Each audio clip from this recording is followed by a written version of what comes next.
90% of shooters believe that a budget price tag guarantees a compromise on the firing line. They drop thousands on a brand name, convinced that accuracy and reliability are locked behind a massive paywall. The other 10% know the truth. Modern manufacturing and automated machining have completely rewritten the rules of the industry. Today, a budget firearm does not mean cheap metal or sloppy tolerances.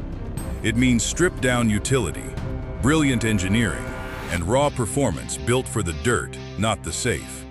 We are looking at the 5 budget-tier platforms that punch far above their weight class and deliver professional ballistic results when it actually counts. Stop overpaying for prestige and start looking at the mechanics. Starting at number 5, we have a platform that feels like it survived the Cold War. The Remington Spartan series, specifically the SPR-100 shotgun and SPR-18 centerfire, is a masterclass in brutalist engineering. Born from a joint venture with the Russian Baikal plant, these break-action single shots carry the DNA of Soviet metallurgy, heavy, unforgiving, and virtually indestructible. Chambered in everything from 12-gauge to .308 Winchester, this platform usually tips the scales right around 6.5 pounds, giving you a featherweight carry profile with a heavyweight punch. When you break the action open, there is no refined glide. It clunks open like the steel hatch on a submarine. The trigger on this thing breaks with the grace of dragging a heavy cinder block across a concrete floor, usually snapping right around a gritty 6 or 7 pounds.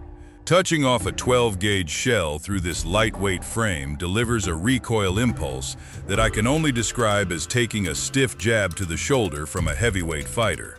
You feel every single ounce of that terminal energy, but the gun absorbs the mechanical abuse without breaking a sweat. Looking at the technical side, the engineering focuses entirely on survival utility, highlighted by the selectable extraction and ejection system. By flipping a small mechanical switch near the hinge, you dictate whether the gun violently hurls the spent hull over your shoulder upon opening, or merely extracts it halfway for a manual removal. This matters in the real world because if you are saving your brass for reloading, or if you need absolute silence while managing a reload in dense brush, you have total control over the acoustic signature of your weapon. On the rifle side, you are even getting a cold hammer-forged chrome-lined barrel, a feature usually reserved for serious military hardware to combat throat erosion and rust in the field. Honestly, the wood-to-metal fitment looks like it was finished with a dull file, and that factory trigger is undeniably harsh. That is a cosmetic and ergonomic annoyance, but it is not a mission killer. Because the barrel does not reciprocate against a moving receiver during ignition, it possesses an inherent mechanical advantage for absolute precision, often printing 1-inch groups at 100 yards if you do your part. Adding this to your safe sets you back roughly $300 on the secondary market. It is not pretty, but it demands supreme shooter discipline and will simply refuse to die. Sliding into the next spot, we have the Remington Model 7 400. Born in 1981 as the successor to the Woodsman, this semi-automatic rifle prioritizes rapid target tracking for shooters navigating unforgiving, dense terrain. It slings heavy hitters like .280 Remington and .30-06 Springfield downrange, drawing from a 4-round detachable box magazine. Buyers typically look at either a standard 22-inch barrel or a fast-handling 18.5-inch carbine configuration. Pressing the trigger, the break feels like snapping a thick piece of dry pine. Not match grade, but highly predictable. The real magic happens when the shot breaks, though. Dropping the hammer on a massive cartridge usually brings the pain, but this rifle delivers a completely different physical experience. Instead of a sharp, punishing kick, the recoil impulse is a slow, steady push, feeling more like a firm shove from a heavy oak door rather than a blunt strike to the shoulder. Under the hood, That smooth operation comes down to its gas-operated mechanism. When you fire, a portion of the extreme pressure propelling the bullet down the barrel is tapped through a small gas port and routed back into a piston system. This expanding energy drives the action block rearward to unlock the bolt lugs and compress a heavy mainspring. Why does this matter to you?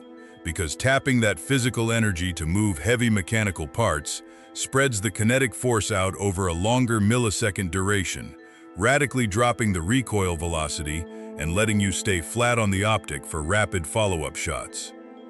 Here is where it falls apart for me. This thing has a documented reliability problem if you treat it like a safe queen or a neglected truck gun.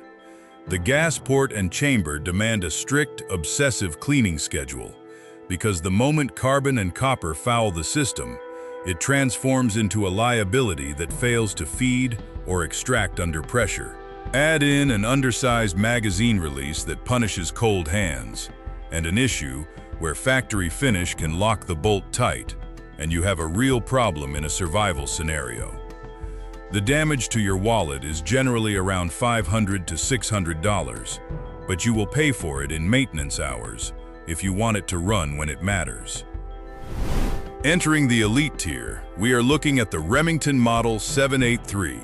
Introduced in 2013 as the spiritual successor to the legendary 788, this bolt-action platform was built from the ground up to dominate the entry-level precision market.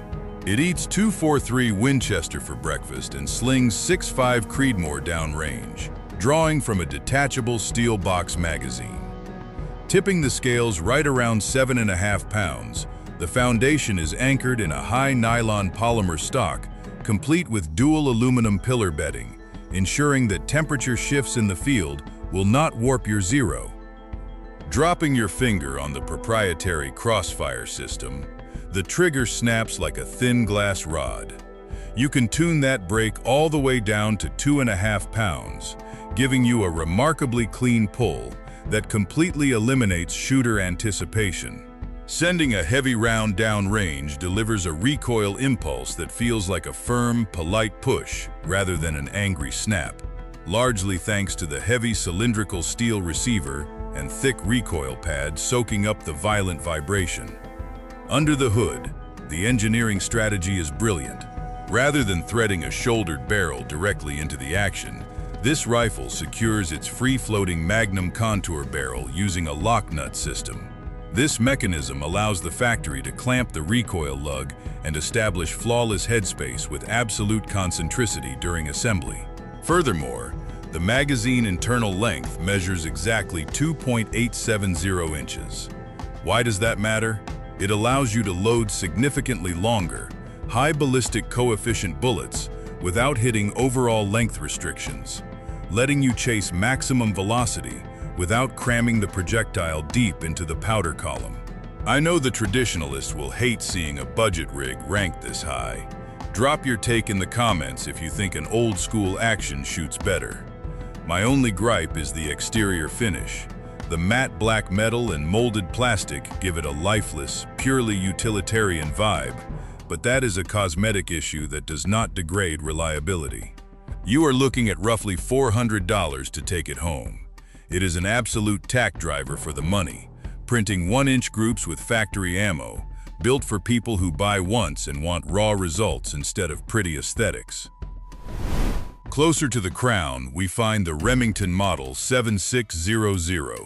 It runs on .270 Winchester and .30-06 Springfield, utilizing a lightning-fast pump-action mechanism feeding from a 4-round detachable box magazine. Weighing in right around 7.5 pounds, buyers usually find it dressed in classic American walnut or durable synthetic furniture, squeezing the factory trigger rolls over like a polished steel bearing before a clean, predictable break. However, because it is a manually operated, locked breech weapon with a relatively light profile, it does not soak up any kinetic energy to cycle the internal action. Sending a heavy hunting round downrange means it kicks like a pissed-off mule. You feel the full, raw power of the cartridge driving straight back into your shoulder. which can definitely cause fatigue during a long-range session. Looking inside the action, this rifle uses a rotary bolt head with 4 locking lugs that secure directly into the barrel extension, rather than locking into the receiver walls. Why does that matter to you? It means the manufacturer can use a much lighter receiver profile without compromising structural integrity, allowing the gun to handle extreme 60,000 pounds per square inch chamber pressures while remaining light enough to carry all day in the deep woods. Furthermore, the slide assembly glides on a separate tube, allowing the main barrel to remain completely free-floated to preserve its zero. My only gripe is the magazine release. It is notoriously small and tucked away, making it a frustrating annoyance when you are trying to reload with thick winter gloves. That is an ergonomic headache, but it will not stop the rifle from going bang. Sets you back roughly $600 on the used market. This pump-action powerhouse definitely earns its legendary status for tracking moving targets in dense brush. But wait until you see the flawless workhorse sitting at number 1. Sitting at number 1, we have the undisputed king of the duck blind, the Remington 870 Fieldmaster. This platform has earned its crown through pure, undeniable dominance. It gives you the raw, mud-crawling reliability that number 4 completely lacks, and it delivers the pump-action speed of number 2, but does it with a much smoother stroke. Born in 1950, this design has rolled off the assembly line over 11 million times, cementing its legacy as the most ubiquitous shotgun in global firearms history. It eats 12-gauge or 20-gauge for breakfast, feeds from a 4-round tubular magazine, and tips the scales right around 7.5 pounds.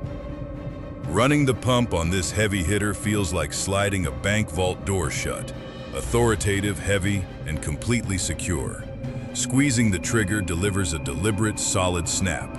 Sending a heavy 3-inch Magnum shell downrange hits you with a massive wave of rolling thunder, but the sheer density of the weapon absorbs the worst of the sting.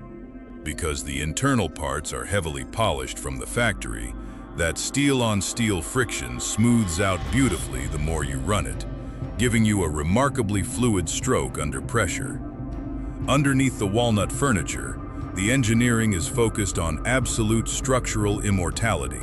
Unlike its aluminum-framed competitors, this receiver is milled from a single, solid billet of high-carbon steel. Furthermore, when you close the chamber, a locking block tilts up from the bolt and seats directly into a recess inside the barrel extension. Why does this matter to you? It creates a flawless steel-to-steel lockup that completely isolates the explosive force of the shell from the receiver walls, ensuring the action will never warp, stretch, or fail, even after tens of thousands of heavy waterfowl loads. Look, I have no real complaints here.